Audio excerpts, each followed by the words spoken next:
Hello, everyone. Welcome back to another episode of the Ramos Law Difference Makers podcast, where I'm your host, Dr. Jim Hoven, and I have the opportunity every single week to meet people who are making a difference in the lives of others. And that might be in their homes, in the community, or even further than that, to the nation or as far as the world. And today, I have someone who's super special to me, super incredible, super amazing, and I could go on with the superlative supers, but leave it to say this person is a rock star in my life.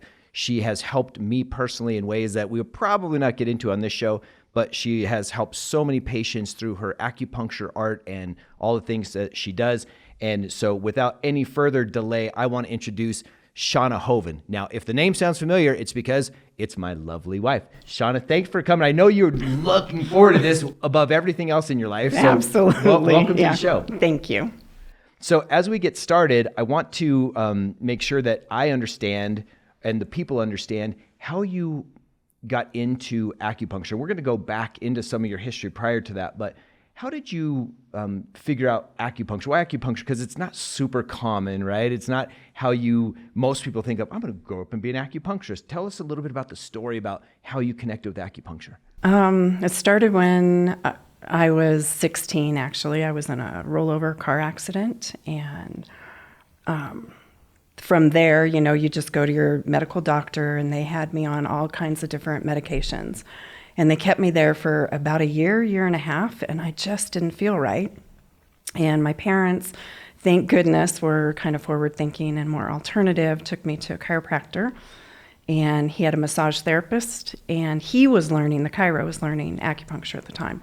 So I got to experience all three of those in my healing process when I was a teenager, and it was phenomenal. Did you find a relief different from the acupuncture than maybe you did from the chiropractic and the medical side, or did it all seem to work together for you as far as the healing went? It all seemed to work together for me at the time. Mm-hmm.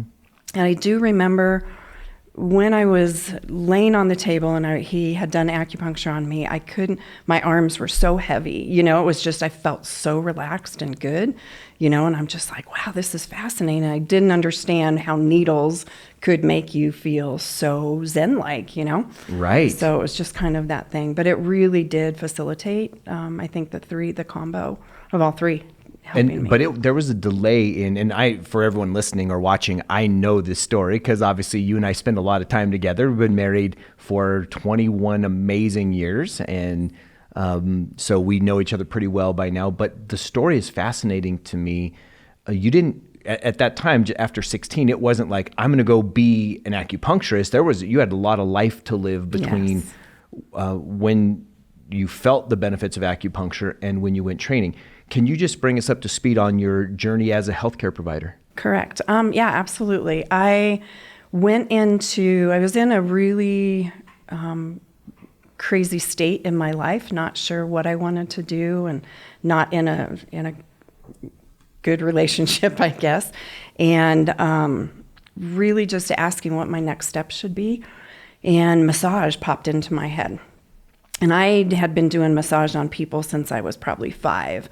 My mom worked at a police department, and I used to go and massage all the dispatchers, and just really had kind of a knack and a feel for that. So that started my journey in healing and the alternative healthcare, and absolutely loved it. And then obviously we had some clinics together where it was a really busy practice. So I was now at that point doing, 6 to 8 hour massages a day, which really burnt me out, which then led me into the next phase of my life. And it was such a cool serendipitous story how that happened. We were out to dinner with a gal who had just graduated chiro school, and she was an associate friend of yours, and she was 50.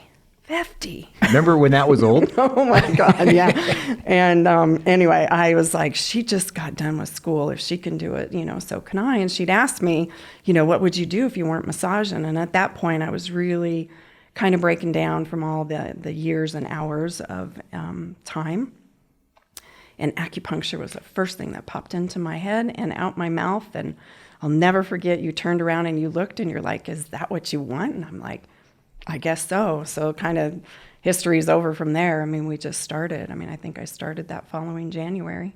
And acupuncture is different. The difference between massage and acupuncture, they're definitely hand in hand, along with chiropractic and naturopathy and all these other type of great PT. Like, all of it works in helping the body heal from a natural perspective. Fascinating. But the difference in the intention on the acupuncture side and the intention on the massage side it's really profound to me, because like and I will tell you, your massage skills are amazing. Like, I'm sure there are many patients that really miss that work that you did. But I remember as your body started breaking down and we had to go to the orthopedist, and the orthopedist was like, listen, you can't keep doing this. Your wrist it's just not going to handle the workload. And there was a transition, I'm sure, for you going into acupuncture school. But I would like for you to take us through the study of acupuncture as a student, because I was amazed as I was watching you. Now I'm already practicing, doing my chiropractic thing, and you would work and do massage, and then you were going to school and then coming home and studying what to me was a different language because of the herbs in Chinese nomenclature and the writing and everything. Walk us through that educational process of learning the philosophy and the art of an acupuncturist. So everything we've ever been taught in Western civilization, throw it out the window. That's what I learned. Because they bring in this Eastern philosophy that is really, truly beautiful. And they talk a lot about, evil wind. And that has to do with people can be riding in their car all the time with their window down and the wind is blowing on their face. A lot of people will get Bell's palsy just from that wind invading the channels, is what they would say.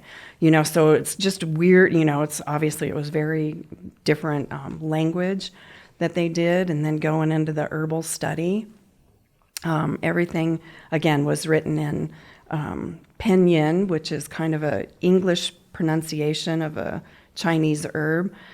So it was very, very different, actually, to have to study it and create your own materia medica from it. And what is a materia medica? It is gathering all of the Chinese herbs and making your own book with actions and innervations and direction. And they all have their own, are they hot? Are they cold? Are they moistening? Are they drying? Depending on what's going on with the person, that will help you diagnose what type of herb to give them.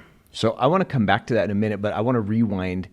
Did you know as a little girl, you said at 5 years old, you're kind of coming in because your folks were in law enforcement, and so you're kind of working on the shoulders or whatever of the dispatch folks.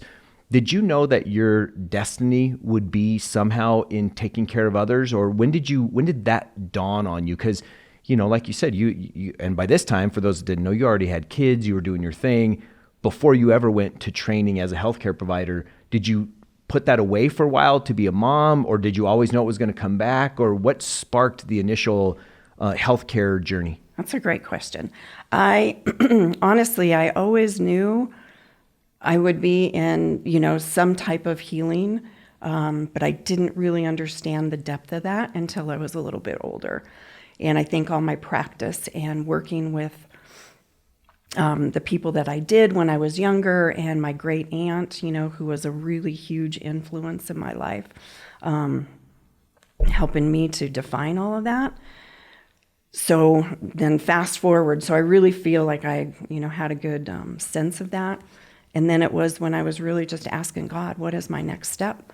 When I was in this really stuck place, and I was in my mid-20s, and it was just a flash, and it came into my head, and man, I haven't looked back since. No, you have not. You've treated so many people and done so many things that have changed people's lives, which is why you're on the podcast. You've made a difference at massive levels, and we'll get into this later, but you're now doing that not only for private clients here in the Denver area, but also here at Ramos Law. Like, one of the things that we are so proud of is culture is a big part of what we do.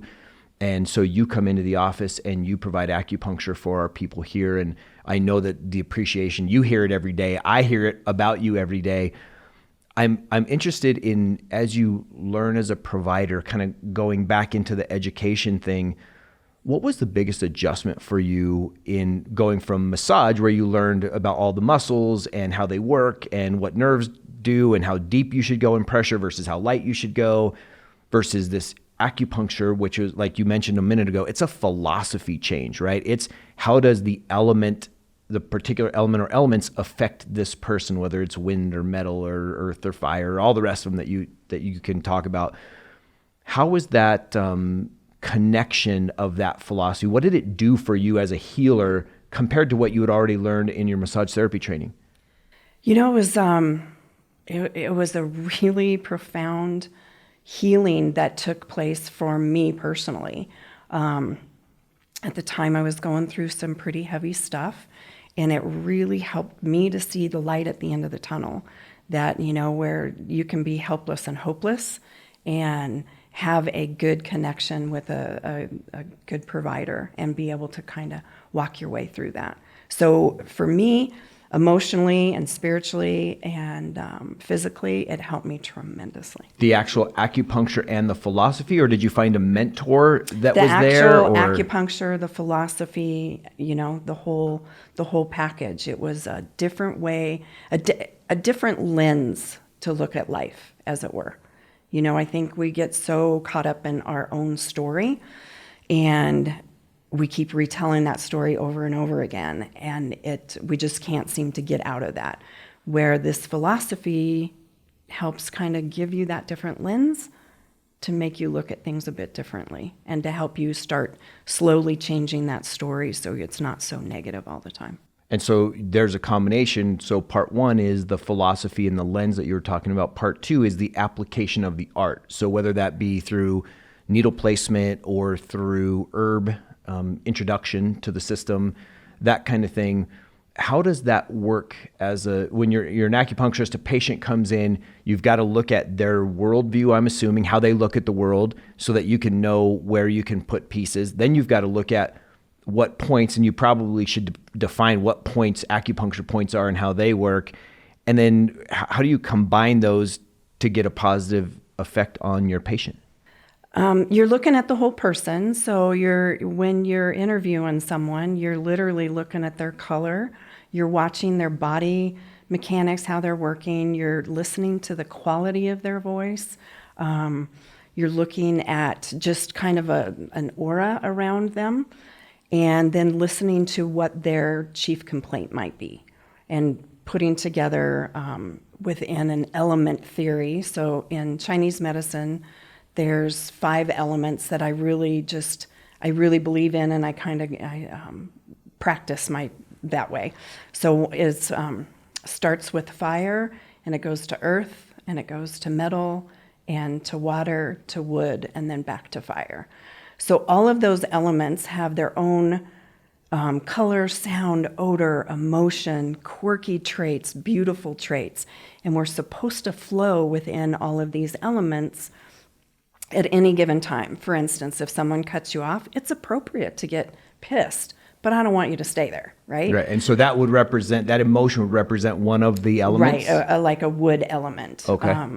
And, you know, so we never want to stay stuck in any one of the elements. So learning to figure out where you are, and you might be floating through all 5, which is brilliant and beautiful, or you might be in a triangle that you are in this loop that you can't get out. You know, picture a hamster wheel, and you're just stuck on it.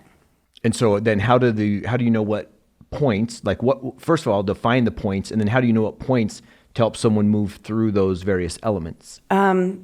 Being able to define that, say, we'll go back to the anger piece. Say you're just really stuck in anger, and everything that happens in your world, you're just ticked about. Makes you angry. And figuring out your true element and who you are as a person is, you know, obviously going to be the key. And then from there, we'll go in, we can access, for instance, the wood element. It's easier if I have a chart, and I didn't bring it. We can access the wood element through all of the other elements. So we can go in to fire, for instance, and hit wood from there, or I can hit earth from there, and then I'll just start softening and bringing that down. It's in excess, so I wanna tonify it. So that's high level. That's like 300 level math for me, and I'm sure a lot of listeners. So let's move backwards for a minute. Define what an acupuncture point is, because when everyone here, or maybe even a meridian, because that's what acupuncture is based on, right? These 12 energy lines that they call meridians, and just talk a little bit about the lines, the meridians, and the points. Okay, we're all have 12 main meridians, and then there's convergent channels that go alongside of that, but we'll just stick with the 12 main ones. That'll be a lot easier. And they're named after organ systems, so the heart and the spleen and the lungs and the liver and gallbladder, and we have large intestine and so on and so forth. And each one of the meridians has a 2-hour window when they're at their peak. And so really learning to be able to access that and figure out, like, if you are stuck in that anger moment, we're going to really look. I bet you're waking up in the middle of the night, so then I'll kind of be able to backtrack from there. And maybe I went a little too far. So in the meridians, they all have points, and they have an entry point and an exit point, and they go from anywhere from your pinky toe all the way up into, the corner of your eye, which would be our bladder meridian. And the points along there all have their own energy to it, their own spirit of the point. So if you are, again, we'll go back to anger. If you're really stuck in that anger, I can really get into the spirit of the point by taking maybe some heart and some earth and calming that down. So there's an assignment of points to emotions. Correct. Now, most people, I'm sure this is new for them to think about the acupuncture tied to the emotional side of things. What about the physical? If anyone has tried acupuncture, typically they're like, oh, I have headaches, or I have back pain, or I have sciatica, and I'm trying acupuncture for that. Is there a difference in how you would approach that as an acupuncturist, instead of saying, okay, I'm looking for if you're angry or sad or happy or whatever emotion, or do you go for low back pain, I know these points to do that affect low back pain, or do you mix that somehow?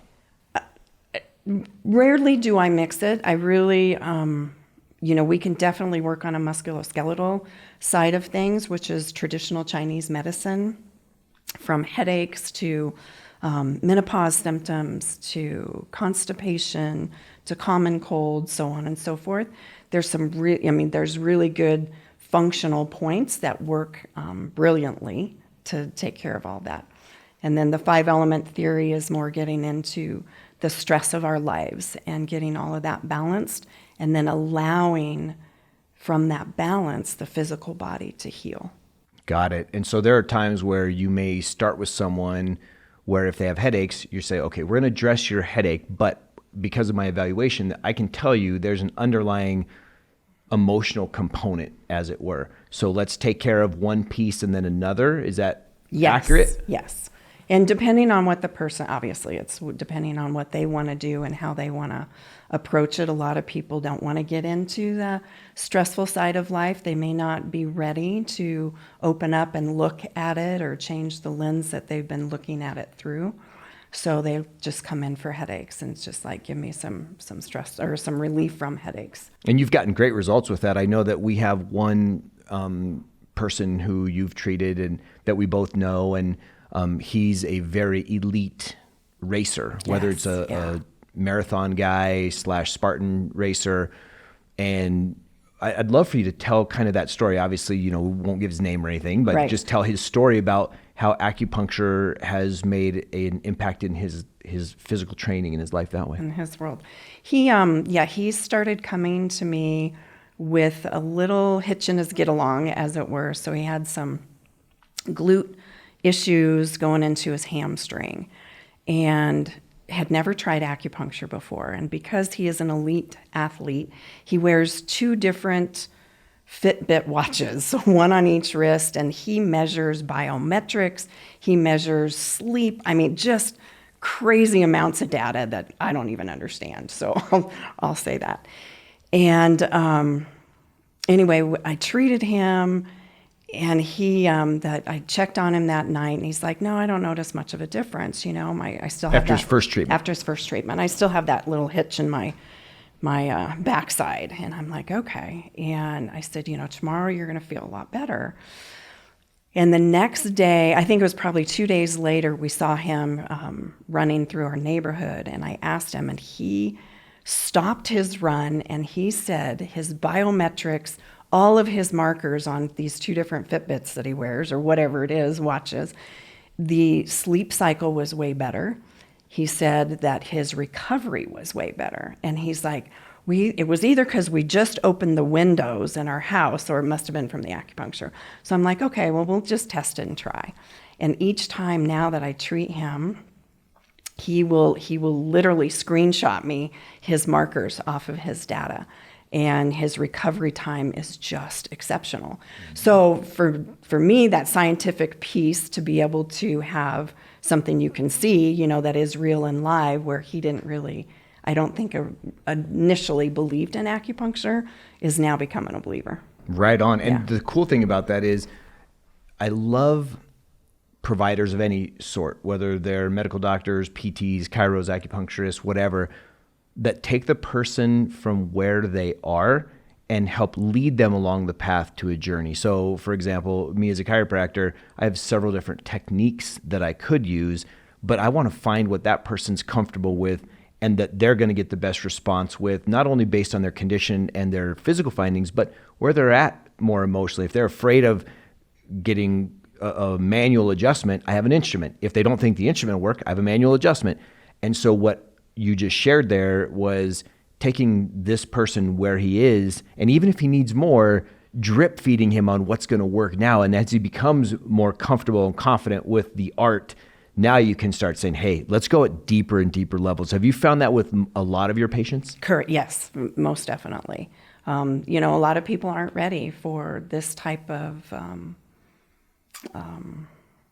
medicine, as it were. On the intense side, you mean, or acupuncture in general? Acupuncture in general, they don't really know about it. They haven't been obviously trained in it, and they kind of poo-poo it at first until they really try it. And then it's fun. It's fun to see that light bulb go off, that it's like, I've even had a client go, gosh, I'm so used to just getting surgery every time I have a pain. And she's moving her shoulder, she's just like, who knew? And I'm like, right, just really being able to get balance in one's world. I've heard you say something that I love so many times about acupuncture that describes exactly what you were just sharing. And I'll bring it up in kind of 2 ways. You call acupuncture a beautiful medicine. And I love that term because it describes something that works along with the body. It's complementary with the person as opposed to forcing something from the outside in. I think that's great. And then also, you're probably blushed a little bit about this, but you actually had a patient that I have not forgotten. I know you haven't forgotten. And she titled you. You remember? She titled you. She gave you a term, the puzzle master. And that was her name for you based on how you had worked through the pieces of her life at all of these various levels. I'm interested for you to speak about the beautiful medicine and the puzzle of someone's life through health. Wow. That's deep. Didn't know that was coming. Jimmy H., that's deep. Honestly, I think we are so trained that when we have a headache, it's just an issue with our head. Mm-hmm. If we have, a pain in our side, it's just, a stitch in our side. And people really segment their body and they don't look at it as the whole. And part of what the beautiful part of acupuncture is being able to look at the whole person, from their eating style, their sleeping style, what they drink, what they think about, how they live, bringing it into this beautiful physical body that is all interconnected, and instead of being segmented. So, for instance, that client you were talking about that gave me that name. She had so many different segments that were separate from herself, and being able to bring that in and make her whole her make herself whole through acupuncture was beautiful to see. It was an amazing journey, and I got to be your partner along with that. Not that I did anything; I just watched you guys do your thing, and that was beautiful. So anyway, I wanted to bring that back up because it was so cool for me. When you're looking at Chinese medicine, a big part of it, besides the acupuncture part, is the herb part. Can you explain to folks what, and not go in depth in herbs because it's so deep, but rather the eating, the meditating, the nutritional part with herbs, what part does that play in our overall health? And the obvious answer is a big part, but just if there is a Chinese medicine philosophy on what those things do, I think it would be good for people to hear. Well, so a good example, that might be an easy one to just explain. If someone tends to run really hot, like sweat a lot, they're sweating in their head, they're sweating their armpits, their palms, their feet, and they just have a lot of, heat going on in their body. The nice thing about herbs and being able to sit one-on-one with someone and understand where they're at is I can then choose an herb that's going to help cool them down, and it'll be very subtle. It's not a one pill, a quick fix. It's going to be over time, to help cool down this body, because there's a reason they're in an excitation heat mode, and I want to start bringing and adding in cooling, to get that to calm down. But with that, you don't want to dry someone out too bad, or you don't want to cause someone too much damp, because then that creates a whole other... With herbs, you mean? Giving them too much or the wrong kind of herbs? Correct. And, so the blends have to be good.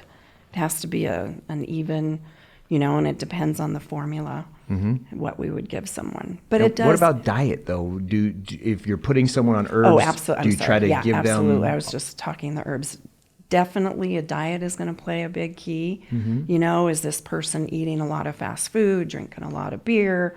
What are they doing in their world, to create so much internal heat in their body?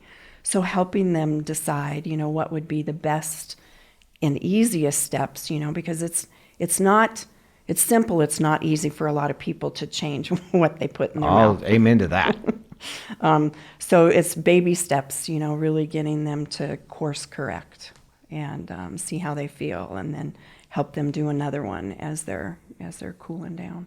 So we've talked about how the herbs for specific conditions or where they're at in this 5-element cycle can help. And we've talked about diet, which is basically, you don't have to get too tricky with it. It's try to eat good, healthy food, right? Lean meats, organic stuff, fruits and vegetables, drink water. What about this business of the mental, emotional, spiritual side through meditation? Because first of all, is that as big a piece of Chinese medicine as what we think? As just on the, if I'm just thinking, what's Chinese medicine?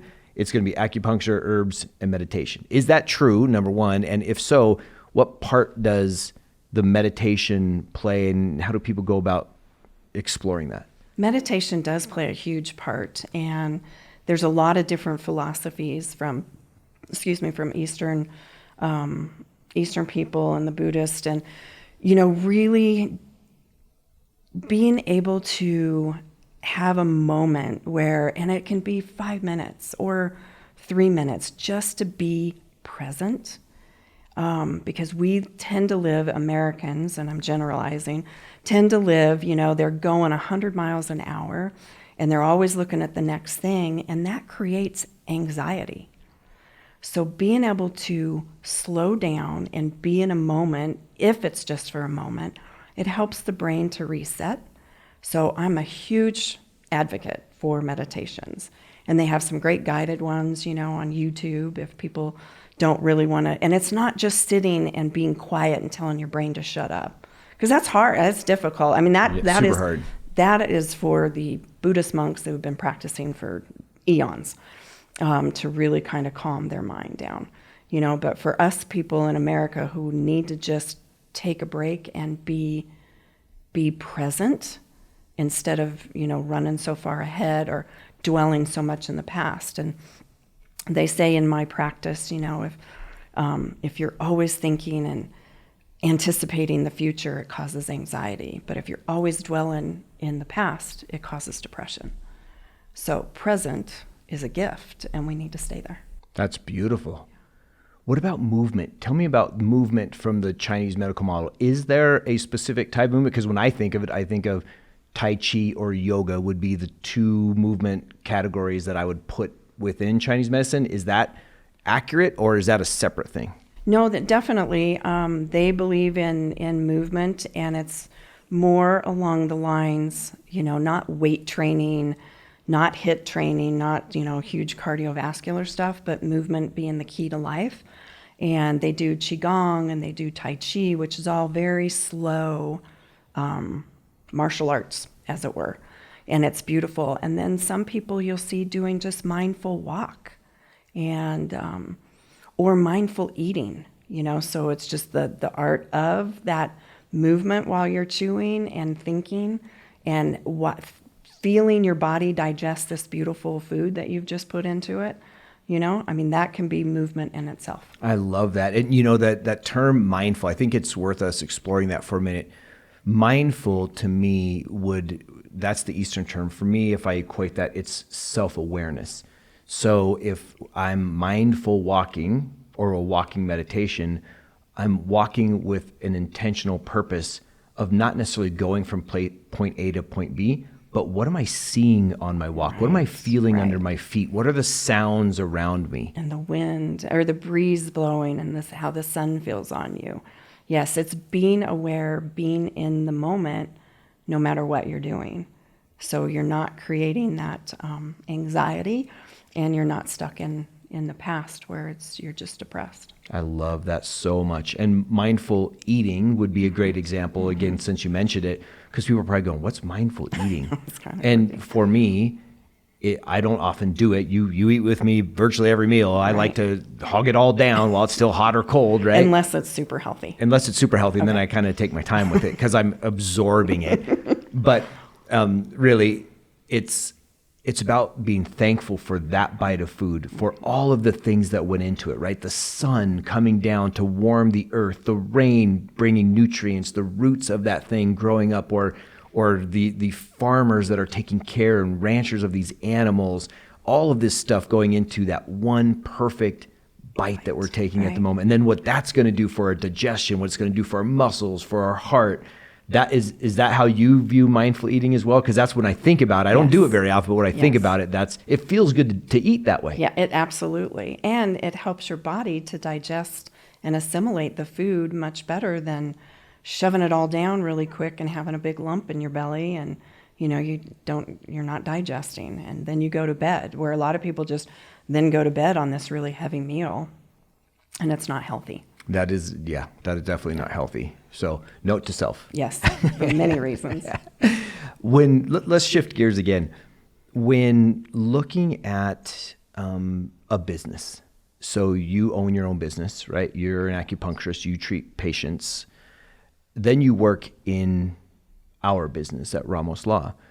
Talk to me about culture and this philosophy that we've been talking about. How does it affect the spirit of a business if the people within it are healthy, if they're putting themselves first? Like, for example, one of our core values here is care deeply. And every new onboarding person that I get the opportunity to visit with, I tell them caring deeply starts caring for yourself first, taking care of you. Because if you're well taken care of, you're in a much better place to take care of others. So culturally speaking, how do businesses benefit when someone takes on this philosophy of self-care, self-awareness, making sure they're balanced in their life, whether it's through acupuncture or whatever else? How does that affect a business? And you're seeing it every day here. Right. Honestly, I'm watching the staff here really grow and blossom into more health conscious, way of thinking and how they're looking at stuff. And I had the opportunity to talk with Dr. Ramos, and he was so cute. Just love the guy. Anyway, he's like, this team, spends so much time taking care of the business. I want somebody to come in and take care of them. How freaking cool is that? So cool. Right? What boss does that? I mean, really, so truly. So I've been telling, everybody that I get to see how lucky they are to have such an insightful and boss who cares truly and deeply for them, to take care of themselves first, That's amazing. So it's been really nice to see, and just the feedback and the energy, and yeah, it's very humbling. Well, and I'll tell you from our side, we hear over and over again as the leadership team of the business, the impact that it's had on their ability to work better, be more productive, be more engaged in their work, because if they're coming to you for a pain or a symptom, then you're helping them with that. If they're coming to you as a stress relief, then you help them with that. If they're coming to you because you truly, again, not to make you blush, but you are one of the most caring, nurturing, loving people that I know. And I happen to be married to you, so I get all of that, right? I get to receive all of that every day. But I remember when Dr. Ramos was saying, hey, what I want you to do, you do whatever you do to sprinkle love and yourself across this place, because the people here do give constantly for their clients, for our clients. So that's been amazing. Have you seen or heard about the increase in productivity, either inside of work or outside of work, as a result of working with your patients? To be honest, I haven't. That would be probably best for you guys to answer within the office, but I can only imagine that they feel so much, better as they're leaving the treatment room, to be able to go forward. I mean, if they're depleted and their tank is out of gas, they're not going to get very freaking far. And if they can come see me and I can fill them up, then they're going to be able to work many more hours and not run on empty. If that makes sense. Totally makes sense. So as a chiropractor, my philosophy is that there's a couple ways to treat patients. One is you can treat them for their symptom, whether it's a headache, a neck pain, a back pain, a shoulder injury, or whatever. We can treat them for that. One is to treat them past that into better function, where we say, okay, you have a bad curve in your spine, or you have arthritis. For you to manage that, we're going to see you long-term periodically, because it's never going to go away. We're going to manage it. And then there's maintenance, right? Where you're functioning great. We just want to keep you functioning great. From an acupuncture standpoint, what is the best way to use acupuncture outside of, I'm going to come in for headaches? So if it come in for headaches, it might take 2 visits, it might take 10 visits, I don't know, whatever it might take for headaches. How should people look to use acupuncture in their lives if it's not for symptoms? Okay. A lot to unpack there. And it's a different philosophy coming from a chiropractic perspective than what I have. I'm going to meet the person where they are. I've treated people with migraines that, within 6 months of seeing me, every other week, they're golden. But I've had a few that have taken a lot longer. And I've had some with headaches that, they're great in 5 visits. Mm-hmm. So I don't come from that space of the chiropractic business model. So to answer your question, I don't think I can. Well, what about this then?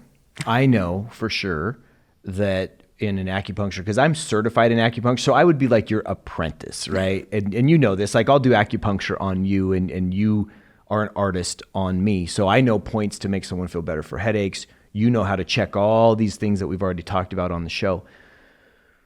There's a seasonal change.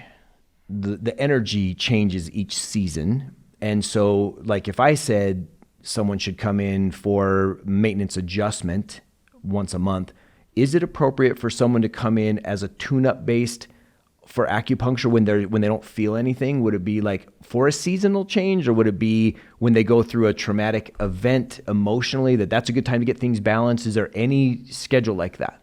Yes, and seasonally is absolutely a great way to look at stuff.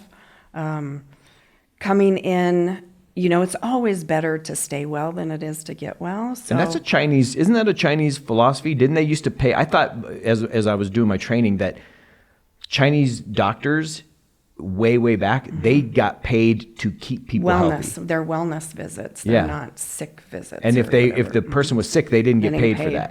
Right. So that's what you're talking about. Easier to stay well than to get well. So I really, if someone, and it's a hard question to answer. I apologize that I'm struggling with that. I really try to let everybody know, at least once a month is a really great way to stay well, but if they have issues, obviously they need to get in before, which is good. And then I do have some that just show up for the season change, which is a nice, diverse kind of thing. Absolutely. Yeah. I agree. And I think for every patient, the type of treatment that makes most sense is based on their quality of life. What stresses are they under at work or at home? What biomechanical issues are they doing? Are they moving? Are they eating well? Because here's what I know for sure.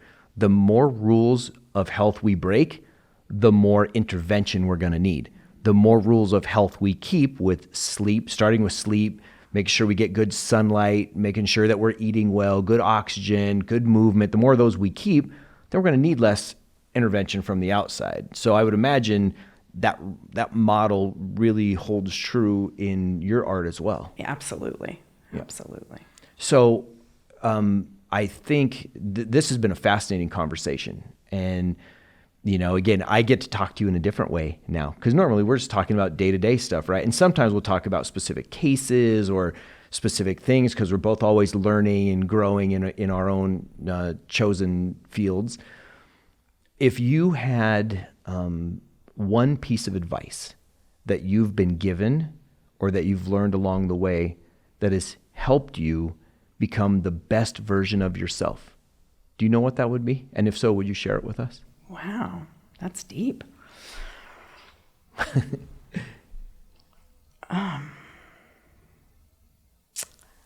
You got to come back to me on that one? I'm going to have to come back to you on that one. Okay. Well, you come back to me on that one. Let me ask you this then, and maybe it gets you there.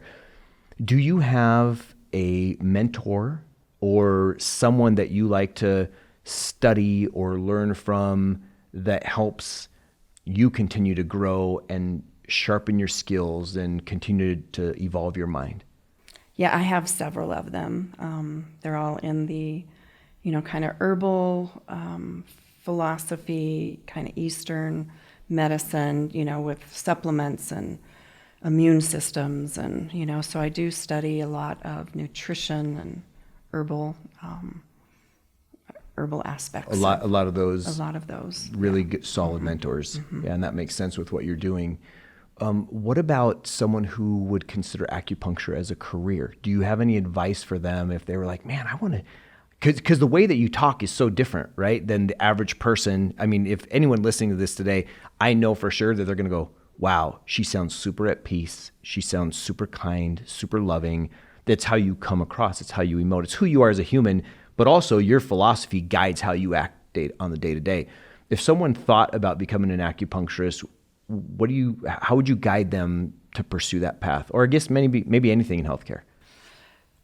Really, it needs to be a passion, for healing, and I would just really super encourage them to check into it because it is such a beautiful medicine and it's a beautiful way to look at life differently than our day-to-day normal chaos, which we seem to be caught up in a lot more now than before. We sure do. And, I would add to what you just said so eloquently that I would say, do you feel called to it? There are certain things that you're called to. And ideally, the more called we are to everything in our life, the more of an inspired life we lead. That call, you can be curious about it, but the calling can be, I want to help people in a natural means versus a surgical means versus a chemical means, right? Like to know that I got to do that. Now you can explore whether it's acupuncture or chiropractic or physical therapy or whatever. But boy, to me, it's been a rewarding thing. That's not where I spend all my time anymore. Right now, it's more running the business and all that kind of thing. But I'm telling you, just watching you make a difference in the people's lives that we have here and that I get to see along the journey, it's inspiring to me. It's really inspiring. So I can't thank you enough for what you do. It makes a big difference. Now I'm going to go back and put you on the spot. So I'm going to give you softball on what my answer would be for the best advice that either I have been given or that I've come up with. And then I want you to see if something pops in your mind. For me, if I could share one thing with folks, and I haven't shared this in a long, long time, it would be the power of consistency. Because we're all consistent anyway, right? We're consistently doing whatever we're doing. We're ruled by our habits. That's just the way that it is. And if we can harness that into the consistency of the things that are going to take us to where we want to go, there is literally no stopping us from hitting our individual potential. That's just that. So for me, the best piece of advice that I've learned along the way is find out what you want to do, find the actions it takes to get there, and then just be relentlessly consistent in that application of action and thought, and you're gonna make a big impact. So that would be mine. Well, mine definitely is going to come to the heart. Being in that heart space where, we have our thinking brain. We have 3 brains in my world. So we have our gut brain, we have our thinking brain, and we have our heart brain. Okay, now you're gonna have to define all those. Oh gosh, here we go. So we all know what the brain is, our head brain. Our head brain. Mm-hmm. A lot of people live from here up, from the neck up, and bringing them into their body and into the moment really puts them in that heart space, the heart brain. So even with our kids, I tell them all the time, follow your heart, which we hear that phrase a lot, but what it truly means to me in my world is, what is it telling you? How is it leading you? If you can get out of your head and get out of ego, what does the heart say? And so for me, that's how I like to live and guide our children into their space. It's a beautiful thing. And you've done a great job, by the way. Our kids range from going to be 25 to going to be 36. Yeah. And I can't believe I'm even saying those numbers right now instead of 5 to 16, but so be it.